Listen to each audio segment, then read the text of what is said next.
Hello and welcome to the Average Artist channel. I'm an artist who likes to dabble in many different forms of storytelling.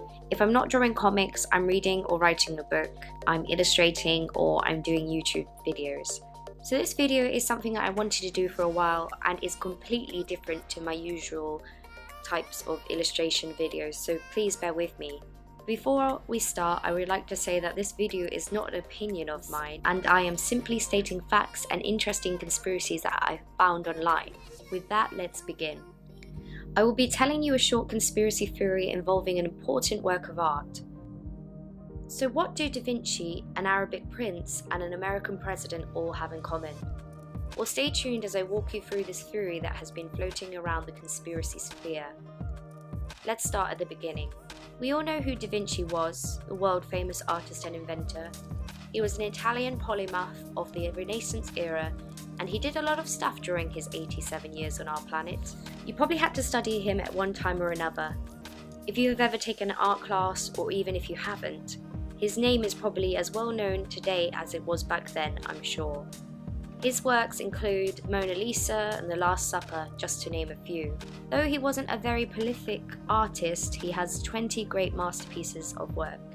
And though his works often seem genius and mysterious to us, he was actually a very rational person who liked to be educated and reasoned with science.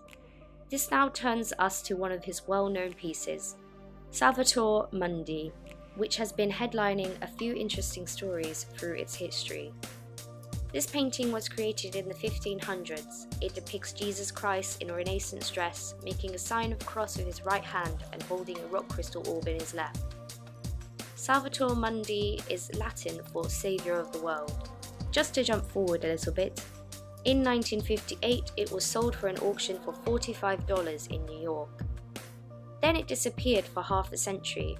It was found at a house auction and then went under repairs for almost 6 years. It was then thought of as being a copy of the original painting, some still pretending to believe this, whilst many experts claim it is the original. Oh, and guess what? In 2017, it sold for a whopping $450 million. That is the largest amount ever paid for a painting in the history of the universe. And to whom, you might ask? Well, that's where the prince comes in.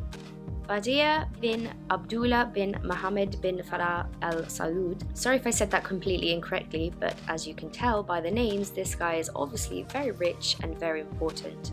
He is currently the Minister of Culture in the Kingdom of Saudi Arabia, which I think must be quite nice for the country to have somebody be able to just slam down 150 mil for a very important piece of art history. However, this is where the conspiracy theory arises. Many people think that he overpaid for the painting, that for some reason he went over the estimated going rate of what the people consider an original Da Vinci painting should cost. In fact, he overpaid for it by $300 million. The 500-year-old painting was to take pride and place in the Abu Dhabi Department of Culture and Tourism. But 2 weeks before the unveiling of this piece, the exhibition was indefinitely postponed. Everyone started believing that the painting had been stolen, misplaced, or was missing. A Da Vinci scholar told The Times that nobody outside the immediate Arab hierarchy knows where it is. Now stay with me on this one, but this is where the conspiracy delves deeper. When the painting was then considered by special counsel Robert Mueller to have played a part in the Trump-Russia theory and became part of his investigation. The painting was now at the center of an international money laundering scheme which implicated Donald Trump, his campaign staff, the royal families of Saudi Arabia and Abu Dhabi, and the painting's previous owner, Dmitry Rybolovlev. It is said that Dmitry put the painting up for auction knowing that the Saudi prince would buy it. The funds were then apparently sent straight to a group which had ties with the Trump campaign, which would mean that they were money laundering $300 million straight from Dmitry to help fund Trump into the White House. It is a very outlandish theory, and so much so that many people have debunked it, citing that it would have been too stupid to do such a thing with highly well-known work of art at such a high price. But then, sometimes facts are stranger than fiction.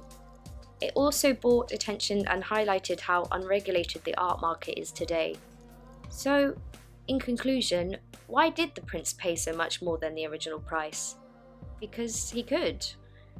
Lots of people believe that buying art is a sport and paying 300 million more for a painting was his way of showing his dominance in the art world. Oh, and lastly, that Salvador Mundi painting, it hasn't been seen since 2017. Well, that concludes the conspiracy theory of Salvador Mundi. If you like this conspiracy theory and want to see more, let me know in the comments down below, and I'll try and find more art conspiracy stuff to tell you. But that's it for today. Thanks for watching, guys. Please like and subscribe, and I will see you next time. Bye!